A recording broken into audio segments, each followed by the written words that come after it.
Pessoal, então meu nome é André, eu sou gerente de projetos aqui na SMF. Estou aqui um pouquinho para falar da questão da narrativa, né, da SMF. Vocês viram que pela manhã, quem estava aqui pela manhã, a gente falou de alguns elementos do fortalecimento institucional, que é a captação de recursos, o financeiro administrativo, né? Alguns anos atrás, a gente se viu no desejo de ampliar o trabalho, de ampliar a qualidade também, mas sem recursos para fazer isso, né? Então, nós tivemos que começar a pensar a questão da captação, né? Mas logo percebemos que para estimular a captação, precisaria, sobretudo, trabalhar também com o aspecto da comunicação, né? Que é o que a gente falou no fim da manhã. Mas para ter uma comunicação eficaz, a gente precisa ter claro qual é a nossa identidade, né? Então, um pouco a narrativa da SMF, essa identidade, ele é a essência, né? O substrato mais essencial da comunicação. Então, a gente percebeu que estava tudo ligado, captação, comunicação e narrativa. E nessa narrativa, ela existe. Narrativa seria, né? Como explicar de maneira mais simples ou menos simples a função da SMF, né? Para que ela veio e sua função, né? Essa narrativa, ela está calcada em dois pilares. Um pilar é a causa da SMF, né? Qual que seria a missão da SMF, né? E um outro é o como, né? Como que a gente atinge essa missão, que seria mais coligado com uma identidade metodológica. Essas duas coisas juntas formariam a base da narrativa e também da teoria de mudança da SMF, né? O que quer mudar e como quer mudar, né? Eu também aqui, como quem veio antes de mim essa manhã, vou tentar fazer a relação entre isso que eu estou refletindo com vocês e dialogando com vocês, com também as origens, né? Da onde vem a SMF, é, que é desse substrato cultural proposto pelo movimento Focolares, né? Então, nós vamos falar disso, causa e identidade mitológica da SMF, a ideia forte que vai estar presente transversalmente é essa ideia de vínculos, de fortalecimento de vínculos, mas a gente vai falando isso ao longo do processo, né? O que eu queria dizer, que eu estava dizendo já, é que a gente não pode, um dos grandes desafios da nossa narrativa é justamente equilibrar o fato que nós somos uma entidade coligada a momentos focolares, portanto, temos origem numa tradição cristã, né, num universo cultural cristão, mas também encontrar uma narrativa, uma maneira de dialogar com os órgãos públicos, com a academia, né, encontrar as palavras que permitam encarnar aquilo que a gente faz, aquilo que a gente vive, aquilo que a gente sente no coração, também numa linguagem que seja compreensível a 360 graus, né? Eu sinto muito importante quando eu dialogo na prefeitura, com os técnicos da assistência social, a necessidade de encontrar termos que não, por um lado, representem aquilo que a gente sente no coração, por outro, é compreensível também por um técnico, é compreensível também por acadêmicos, é compreensível por outros tipos de interlocutores, né? Então, certamente, aí eu acho que podia já começar a passar os slides. Certamente a gente tem, eu queria colocar três coisas, três momentos nessa minha fala. Um pouco é o contexto onde está inserida a SMF, que é o contexto do movimento escolares, mais o contexto social do mundo contemporâneo que a gente vive hoje. Depois dialogar um pouco sobre a causa da SMF, e, por fim, o como, né? A identidade mitológica. Então, o contexto, a causa e o como, né? O movimento Focolares tem origem, a SMF tem origem no movimento Focolares. O movimento Focolares, como foi dito essa manhã, é uma organização cristã que tem como finalidade a construção de um mundo mais unido, né? Da unidade. E isso é uma pergunta que permeia muitas nossas ações da SMF. O que quer dizer construir a unidade no social, em Vargem Grande Paulista, em São Roque, em Caucaia, nos ambientes onde a gente frequenta, não é? E justamente para encarnar esse princípio do movimento Socolares na prática e na realidade social onde a gente vive. Vocês, não sei se você sabia, por exemplo, se a gente pegar aí Vargem Grande Paulista, por exemplo, vocês sabem que até a Segunda Guerra Mundial, 85% da população do Brasil vivia no campo, né? E houve uma grandíssima e muito rápida migração. 80% vivia no campo. Hoje, 85% vive na cidade. Então, um processo que na Europa demorou 400 anos para acontecer, aqui no Brasil aconteceu em 40 anos. Vargem Grande Paulista é uma cidade que dobrou de tamanho nas últimas 2 décadas. Grande parte da sua população é de fora, 15% da população em Vargem Grande mora aqui há menos de 5 anos. Isso são características importantes da realidade onde a gente atua. Por que eu estou dizendo isso? Eu estou dizendo isso porque é o seguinte, vários autores contemporâneos dizem que uma das características da nossa sociedade é que a gente deixou de viver em comunidade para viver em grandes sociedades onde o indivíduo ele passa a ser o principal elemento. Então, você imagina, as pessoas que moram lá pessoas que moram em cidadezinhas pequenas, tal, elas vivem em comunidades e essas comunidades oferecem, pobres muitas vezes, mas oferecem uma certa rede de apoio, né? Quando as pessoas vêm para a cidade, essas pessoas às vezes têm mais oportunidade de muitas coisas, mas não têm essa mesma rede de apoio, né? Então a gente passou de uma sociedade muito simples, mais comunitária, para uma sociedade mais complexa e mais individualista, né? Aí acho que pode passar o primeiro slide, aí o primeiro, segundo slide. Agora pode ir o segundo também. Tem autores, ainda mais um, tem autores contemporâneos que estudam essa mudança da realidade mais comunitária para uma realidade mais sociedade.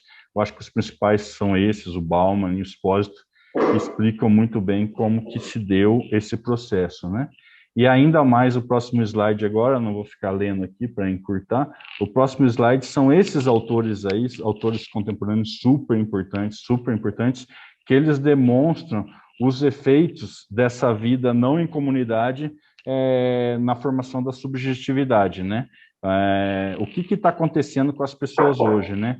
Esse coreano, o Ban Chun-han, ele diz o seguinte, ao longo da história, existiu doenças que são doenças sociais.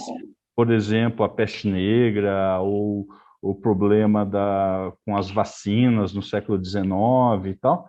Ele diz hoje que a grande doença social do nosso tempo é a depressão e a ansiedade. Isso é uma doença social, porque existem características na nossa sociedade que geram esse tipo de doença e tristeza, né? Existe um autor, essa primeira parte da exposição minha aqui é mais teórica. Existe um autor que eu gosto bastante, que até vou fazer uma publicidade de um livro da Cidade Nova, esse autor aqui, François Duby. Esse livro é da Cidade Nova, mas o mesmo autor lançou um livro recentemente, ano passado na França, ano retrasado na França e esse ano no Brasil, que ele diz o seguinte, que a gente está vivendo em tempos de paixões tristes. Existem tempos de paixões alegres, de emoções, sentimentos alegres em relação à vida, mas a gente está vivendo um tempo de paixões tristes. E a gente vê muito isso nos jovens com que a gente lida. O desencanto em relação à vida, você ter anti-heróis como modelos, né? Pessoas violentas, você colocar tatuagens agressivas pelo corpo inteiro, né? São exemplos dessas paixões tristes, épocas de paixões tristes que a gente tem vivido no nosso tempo, né? Quais são as origens dessas paixões tristes, né? Estou sempre falando ainda um pouco do contexto, né? Quais são as origens dessas paixões tristes no nosso tempo. Por exemplo, vocês todos aqui, a maioria aqui já passou da casa dos 40, né? Sabe que, ou tá dos quarto andar para cima, né? Todo mundo sabe que bullying sempre existiu na vida. Bullying sempre existiu, não é uma coisa nova. Mas por que o bullying é um problema tão grande na época onde a gente vive? Por exemplo, se uma criança, nós quando éramos crianças, né? Alguém chamava a gente, você, seu orelhudo, seu gordinho, não sei o quê, não sei o quê. Aí você ficava chateado, você não sabia muito lidar com aquilo, você ficava triste, mas a pergunta era, onde estava o nosso pai e onde estava a nossa mãe? Nosso pai e nossa mãe, lá em São José do Rio Pardo, onde eu cresci, estava sentado na varanda da casa, observando o que estava acontecendo. Aí falava, não, seu gordinho, não sei o quê, não sei o quê, que eu não sou gordinho de hoje, eu sou gordinho há mais tempo, seu gordinho, não sei o quê. Aí o que acontece? Alguém chamava você e falava, olha, o que está acontecendo ali? Me chamou de gordinho, não sei o quê. Sabe que quando eu tinha a sua idade eu era gordinho também, as pessoas me chamavam assim, e tudo bem, né? Os adultos ajudavam os mais jovens a significar seus sentimentos, os preconceitos que eles viviam ou as dores que eles estavam vivendo, né? Porque existia uma comunidade em volta que ajudava a significar esse sentimento. Hoje, você imagina um menino, quando a gente fala, por exemplo, o problema está na família, um exemplo que a gente escuta bastante, né? O problema está na família, né? A gente precisa reforçar a família e tal. E, de fato, isso é verdade, nós temos projetos nessa linha, mas aí quando você vai ver a família na realidade da concreteza, sobretudo na periferia, não só na periferia, mas sobretudo na periferia, essa família é uma avó, é uma mulher guerreira, é uma mulher que todos nós precisamos tirar o chapéu para ela, porque quem é essa família? A família é fragmentada. É essa avó que muitas vezes tem 45, 50 anos, que cuida da filha que ainda é muito jovem, que cuida da neta que nasceu, que cuida do neto que nasceu.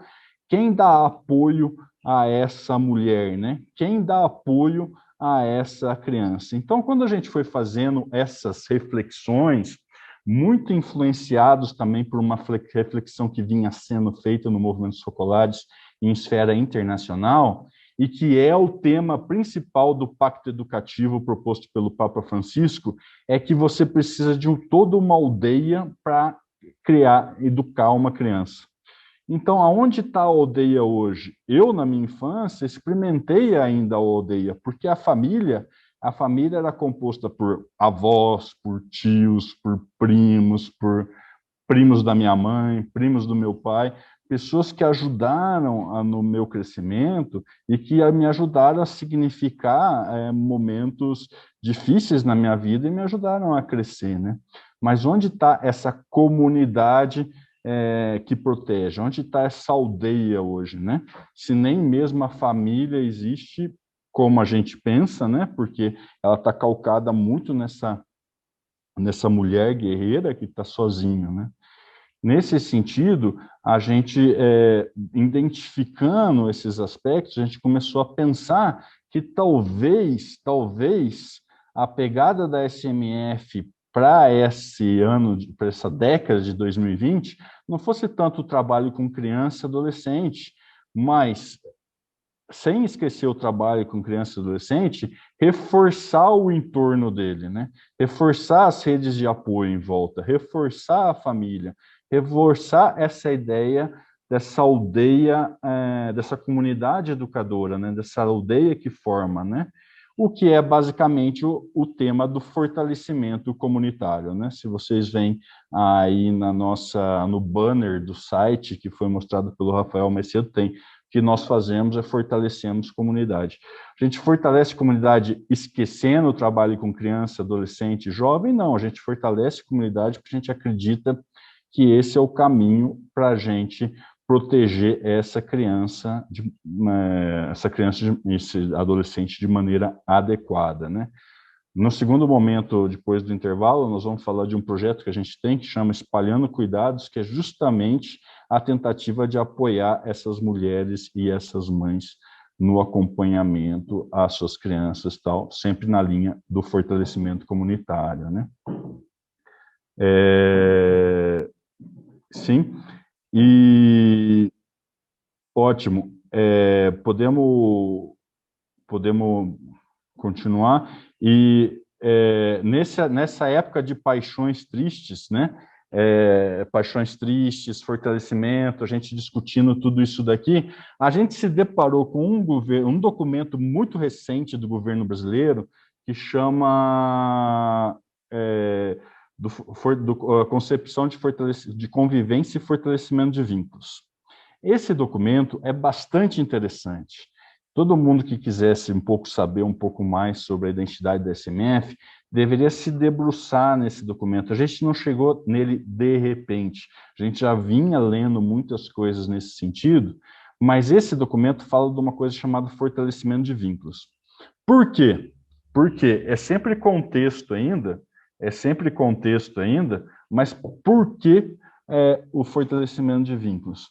Esse documento do Ministério do Desenvolvimento Social, do governo Dilma, de 2017, transformou o fortalecimento de vínculos em política de Estado, já tinha sido transformado, e esse documento veio a teorizar essa concepção de fortalecimento de vínculos. O que fala esse documento? Esse documento fala de que o seguinte: as políticas de assistência social no Brasil, elas estiveram sempre muito pautadas em transferência de renda. Falta comida, damos cesta básica, falta dinheiro, damos bolsa, tal. Mas começaram a notar que existem, no mundo contemporâneo, justamente porque eu estava dizendo, da fragmentação das comunidades, tal, vida urbana, começaram a notar que, para além dos problemas de vulnerabilidade material, existem problemas que são de natureza relacionais. As pessoas estão sozinhas ou, sobretudo, se sentindo sozinhas. E o governo brasileiro passou a considerar que esse é um grande problema contemporâneo, as chamadas vulnerabilidades relacionais. E para resolver essas vulnerabilidades relacionais, o que você precisa oferecer? Você precisa oferecer vínculos positivos. Então, vamos supor, aonde que está? A gente nota muito esse problema todo dia, na verdade, praticamente todo dia, de segunda a sexta, todo dia, com relação à autoestima, à vontade de viver e às paixões tristes dos jovens com quais a gente lida, né?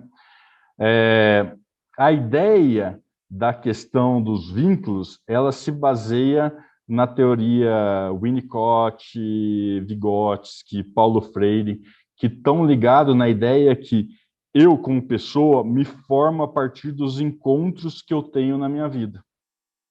Se esses encontros são positivos, isso me dá vontade de viver, me dá vontade de sonhar, me dá vontade de crescer, de ir para frente, de ser mais pessoa. Se os encontros são negativos, me dá vontade de me fechar, de não acreditar em mim mesmo, de não ir para frente, a passo ter raiva da vida e dos outros, né?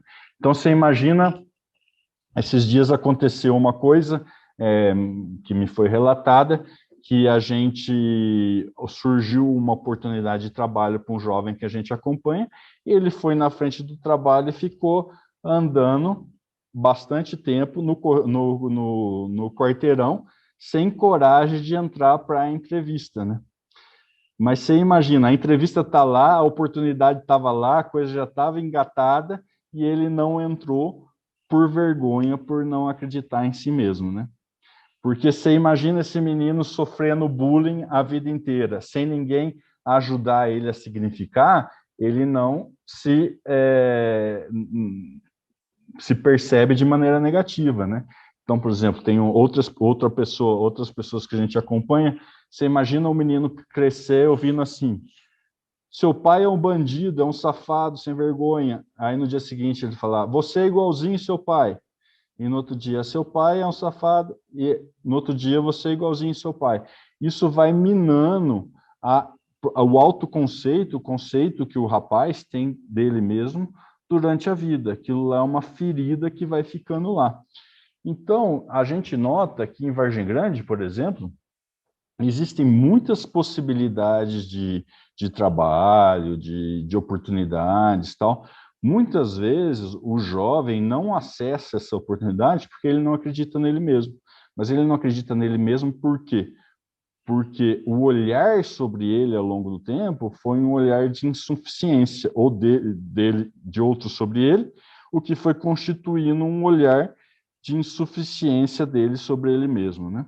Então, esse documento da concepção de convivência e fortalecimento de vínculos, ele oferece para a gente uma teoria de promoção social que diz que o que é importante é o vínculo, é a relação, é o olhar, dizendo que um dos problemas da sociedade contemporânea é aquilo que nós mesmos, como membros do movimento, nós que somos membros do movimento Seculares, identificamos como problemática, que é a falta de unidade na sociedade, né? A falta de coesão social, a fragmentação da sociedade. E esse documento diz exatamente que esse é um dos problemas da nossa sociedade. A gente resolve como? Colocando vínculo positivo onde não tem vínculo positivo, colocando relação onde não tem relação, colocando unidade onde não tem unidade, né?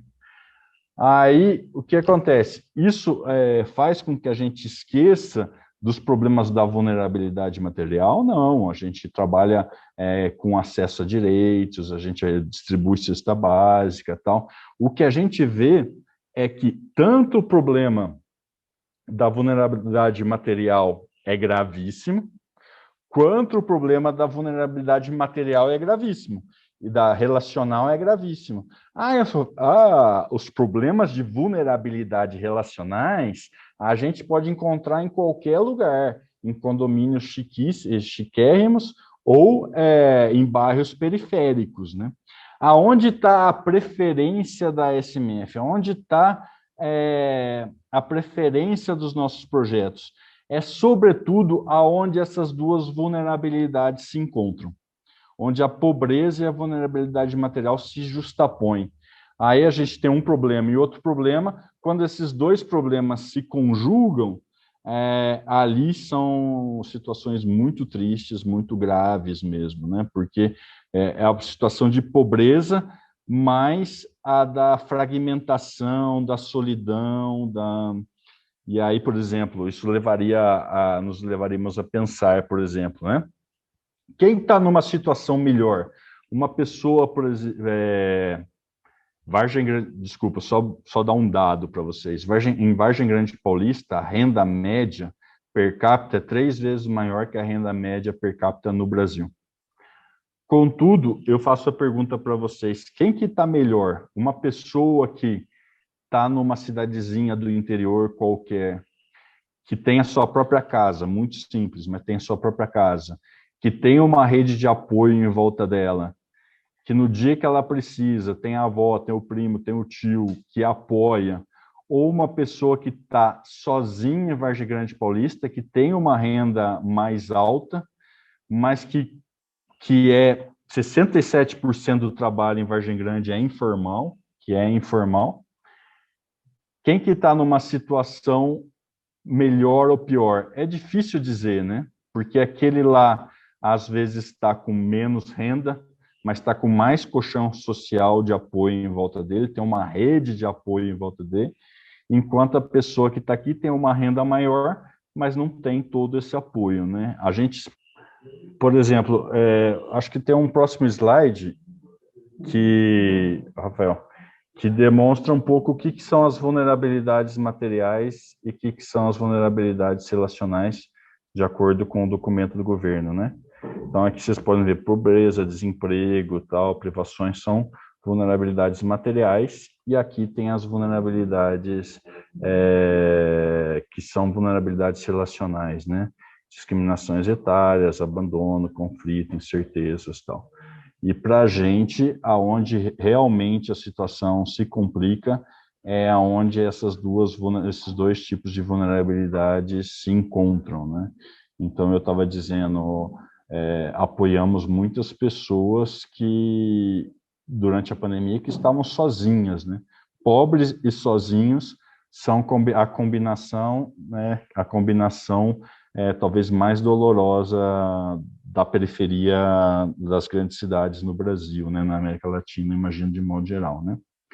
Bom, esse daqui é um cenário, é o contexto um pouco onde a gente refletiu, né? Então, existem os problemas históricos materiais, mas existem problemas que são coligados com as vulnerabilidades relacionais, que são enormes.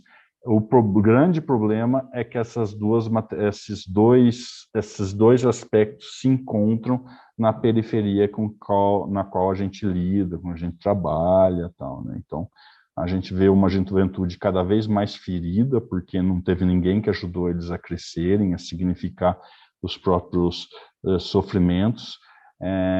Ver mulheres sozinhas lutando contra tudo e contra todos para oferecer qualidade de vida aos filhos, né? Então, esse é um pouco o cenário, né? E a gente trabalha, sobretudo, onde essas duas coisas se encontram, né? Bom, nesse processo de reflexão, de diagnóstico sobre a realidade onde a gente vive hoje, nos levou a pensar sobre a causa, sobre a missão da SMF que a gente quer desenvolver, né? E a pergunta geradora dessa causa é: qual o principal fator de desunidade na sociedade brasileira no nosso entorno, né? Então, quer dizer, o principal fator bom, tudo que eu já disse, né? Uma muito rápida migração do campo para a cidade, as pessoas se sentem sozinhas, as pessoas não foram acolhidas pela cidade, formaram as favelas, formaram as comunidades distantes. O Estado não deu conta ainda de inserir todo mundo no acesso a direitos e tal. Então, existe uma baixa, o nome técnico seria uma baixa coesão social, né? Existe uma baixíssima coesão social, uma baixíssima unidade social. Agora, existe um outro motivo pelo qual existe baixa coesão social, baixa unidade na sociedade brasileira. Se eu tivesse aqui presencialmente, eu teria perguntado para vocês, a gente abriria um diálogo sobre o que cada um pensa que pode ser um outro fator que gera falta de unidade na sociedade brasileira, né? E falta de coesão social. Não vai dar para abrir esse diálogo, mas assim, a gente sabe que um aspecto antigo da história do Brasil está coligado com as desigualdades sociais. Não é quando a gente vive no exterior e volta para o Brasil, não é que o que mais choca a gente é a pobreza. O que mais choca a gente é ir na Avenida Paulista e ver, ou na Faria Lima, aqui em São Paulo, que são ruas super capitalistas, assim, de indústrias, de negócios muito globalizados, ruas globalizadas, né? A gente vê aqueles grandes arranha-céus e vê uma enormidade de moradores de rua na mesma rua, né? Então, o que choca para a gente é a desigualdade social. Então, de um lado, a gente tem que denota falta de coesão, falta de unidade na sociedade. A gente tem essa fragmentação causada por essa migração muito rápida das grandes cidades, mas a gente também tem essa desigualdade social, né? Então, a gente escolheu como causa, a gente vem trabalhando, a gente teve um simpósio como esse ano passado, mas que foi mais na linha de um workshop, onde a gente discutiu com várias pessoas qual poderia ser a nova causa da SMF, e a gente escolheu dar ênfase na questão da desigualdade social. Então, a causa da SMF seria, aí está no próximo slide, aí está no próximo coisa. Nosso principal objetivo é reduzir desigualdades sociais, comprometemos com essa causa em fim de construir uma sociedade mais justa, opa, eu perdi aqui, a fim de construir uma sociedade mais unida, justa e fraterna. Então, essa seria um pouco a causa da SMF. Então, todos os nossos projetos têm que estar pensados para a questão da redução da desigualdade social. Vocês notam que a gente colocou desigualdades sociais no plural, porque não é só aquela desigualdade histórica do pobre versus o rico. Existem hoje desigualdades múltiplas. Por exemplo, uma pessoa, uma pessoa que está numa cidadezinha pequena do interior e tal, uma cidade mais simples, uma cidade mais pobre e tal, que ela só tem uma bicicleta numa cidade onde todo mundo tem bicicleta, às vezes é pobre aquele contexto, mas ela não vai se sentir tão pobre como o fato de ter um carro muito popular num ambiente onde as pessoas têm carros muito bons. Porque não existe só a desigualdade objetiva, existe também a desigualdade relativa, que é essa que tem crescido muito no mundo. A pobreza tem diminuído, mas a desigualdade entre pessoas tem aumentado muito. Então, em Vargem Grande, por exemplo, que eu tenho dados sobre isso, 29% da população é classe média alta ou rica. E 18% da população é pobre. Só que é pior ser pobre num lugar onde 30% da população é rica, ou é pior ser pobre num lugar onde boa parte da população é pobre? Em termos da formação do sujeito, como ele se percebe, talvez seja pior ser pobre num lugar onde a boa parte da população é rica, porque assim a gente sente muito, lidando com jovens também, o fato do ressentimento por não ter a mesma coisa que o outro do lado tem, né? É, por exemplo, eu fiz uma experiência com um jovem que veio numa atividade que eu estava organizando, um jovem com poucos recursos, não pobre, mas com poucos recursos, e ele veio e tal, e ele não conseguiu ficar, ele foi embora porque ele era o único com chinelo ali, todo mundo tinha tênis. Então ele foi embora, quer dizer, o fato, ele se sentiu humilhado por não estar ele não ter o tênis que os outros tinham, tá? Então, quer dizer, existe alguma coisa e ele não é pobre, pobre, pobre, ele só não tinha acesso aos mesmos tênis que são muito caros que os outros tinham, né?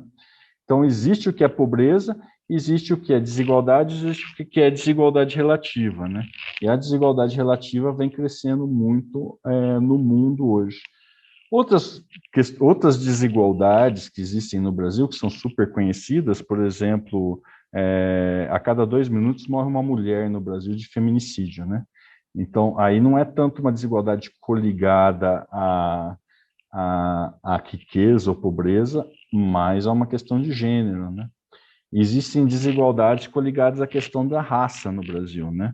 Então, por exemplo, existem famílias super organizadas, por exemplo, no bairro do Carmo, onde a gente atua, mas que sofrem de um preconceito histórico, né? De isolamento, do problema do racismo no Brasil, né? Que ele existe, então é uma outra forma de desigualdade. Beleza? Vamos aí para frente.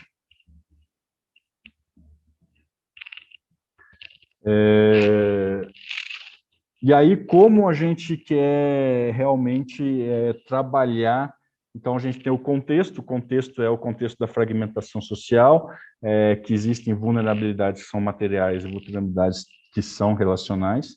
A gente trabalha onde essas duas se encontram.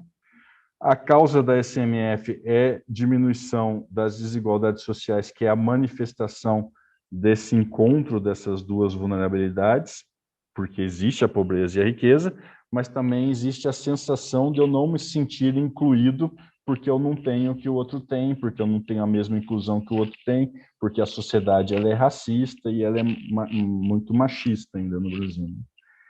E como a gente faz isso, né? E acho que aí pode seguir. Bom, tá aqui também eu coloquei uma citação de Chiara. Essa é uma citação do doutorado de Chiara Lubick em educação. E aí eu não vou ler, obviamente, mas ela diz o seguinte, que a reflexão de pedagogia feita pelo movimentos focolares se aproxima aos pedagogos por outra via, outro caminho, aos grandes pedagogos que pensaram a questão da relacionalidade, de se relacionar com o outro, de saber estabelecer vínculos com outras pessoas, bem como a necessidade de formar e fortalecer comunidades, né? Comunidades educadoras, tal. Então, pode seguir. Então, todos os nossos projetos, eles que trabalham com jovens, crianças, jovens e adolescentes, eles têm dois objetivos. Um objetivo é o trabalho direto com criança e adolescente, na linha de gerar capacidade para que esse jovem seja atuante e pertencente a uma determinada comunidade, seja capaz de relação, seja capaz de olhar no olho, seja capaz de entrar na entrevista de trabalho, seja capaz de ajudar outras pessoas, seja líder na sua comunidade, mas também um outro objetivo que a gente precisa reforçar a comunidade em volta, né? Não adianta nada, por exemplo, a gente educar super bem uma criança em valores e tal, e depois ele chega em casa é espancado. E por que é espancado? Porque o pai bebe. Então a gente tem que ir atrás de resolver essas questões mais assim, coligadas com a comunidade, né? Que a comunidade se torne um espaço de formação, né? Aristóteles dizia que para formar alguém à virtude, antes de tudo, você precisa ter uma comunidade que viva aquelas mesmas virtudes, né? Então, a gente trabalha nesses dois objetivos. Trabalho direto com criança e adolescente e fortalecimento comunitário. Tem projetos nossos que o fortalecimento comunitário, ele tem o objetivo principal dele é esse.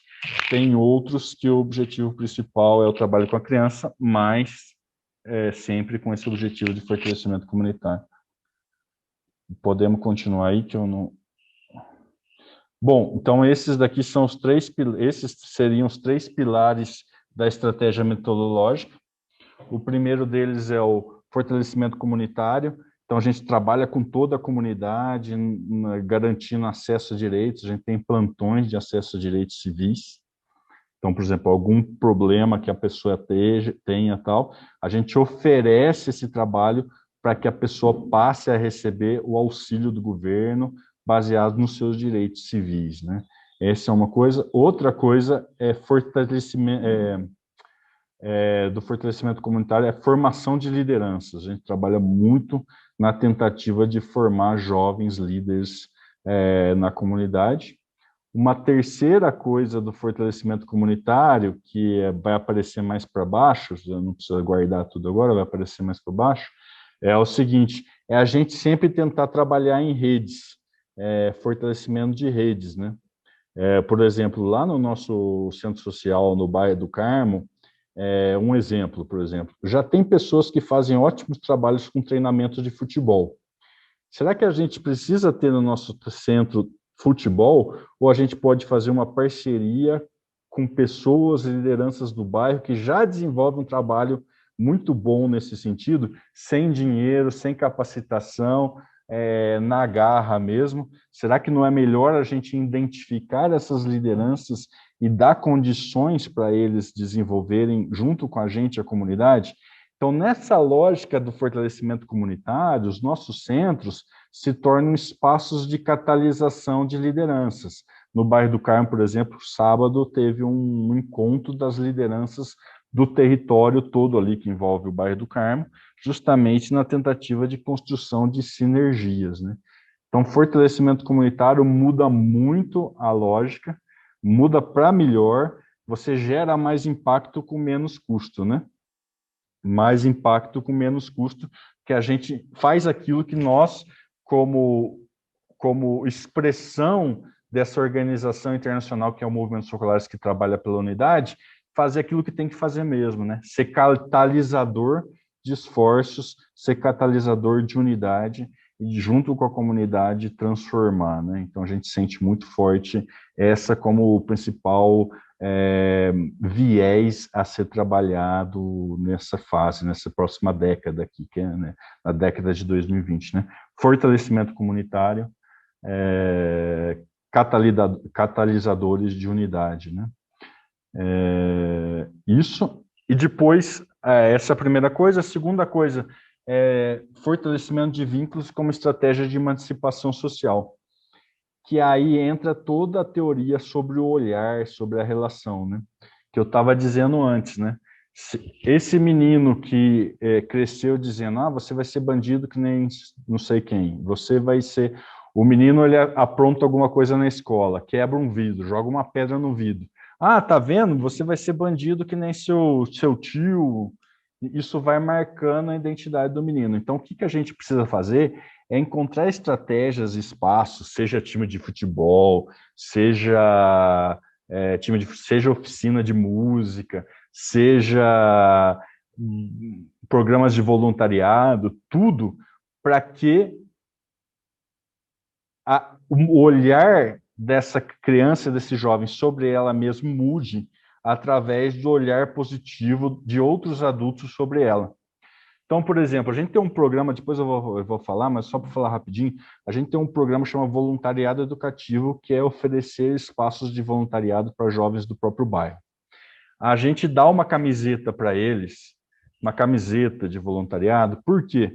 Porque além do jovem fazer uma experiência de doação e com isso se perceber como um agente de transformação, a gente quer mudar o olhar da comunidade sobre esse jovem, que ele não é aquele que dá problema, ele é aquele que ajuda, né? Ele que ajuda. Eu fiz uma experiência com relação a isso, rapidinho, uma experiência bem rapidinho. Tinha um... Tá quase na hora, estão me falando aqui.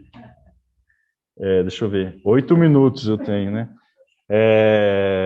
Eu fiz uma experiência com esse jovem, que é o seguinte, ele dava muito trabalho e tal, a gente pegou ele para fazer voluntariado com a gente. Ele estava com a camiseta e um dia veio a polícia aqui para resolver uma outra coisa, e eu vi que o policial olhava para mim, olhava para ele, olhava para mim, olhava para ele, tipo assim, perguntando, será que é o mesmo menino, né?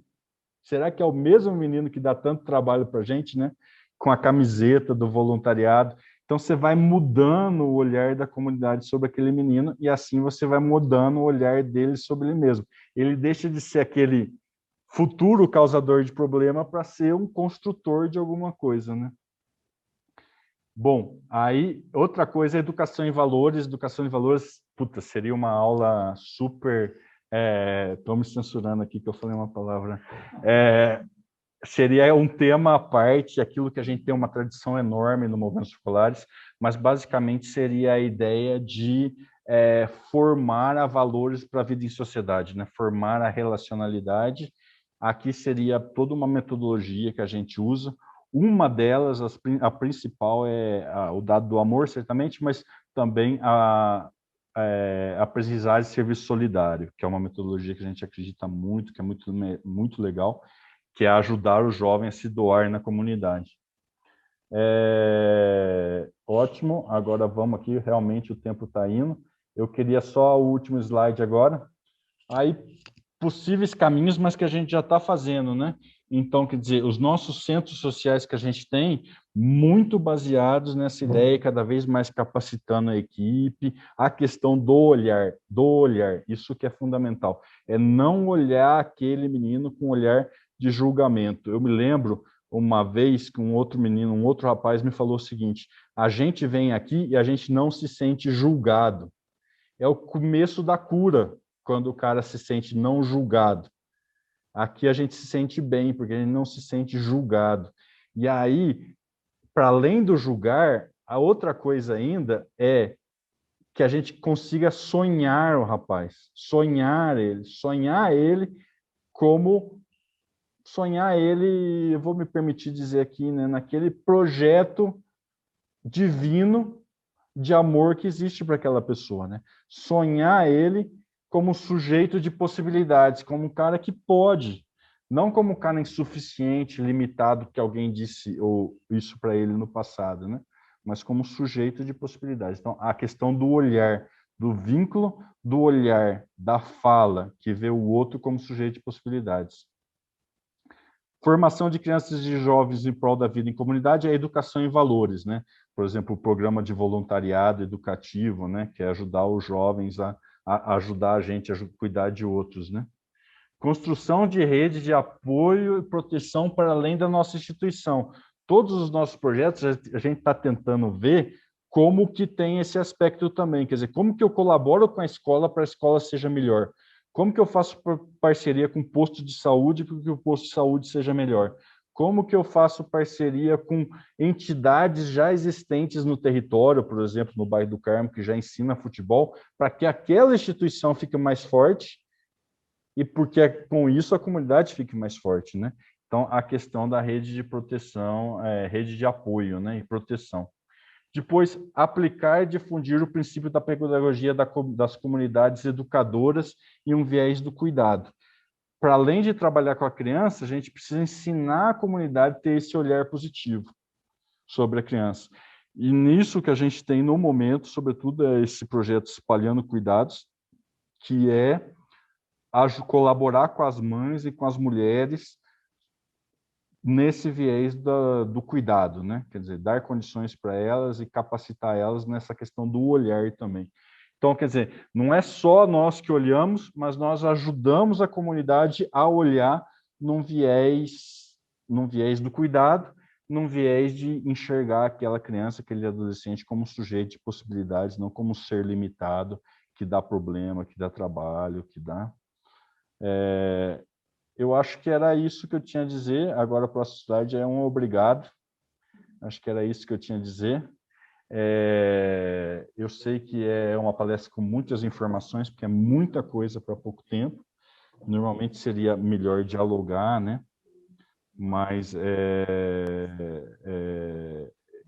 por outro lado, assim, é uma parte das informações só, né? E obrigado pela atenção. A gente se vê daqui a pouco.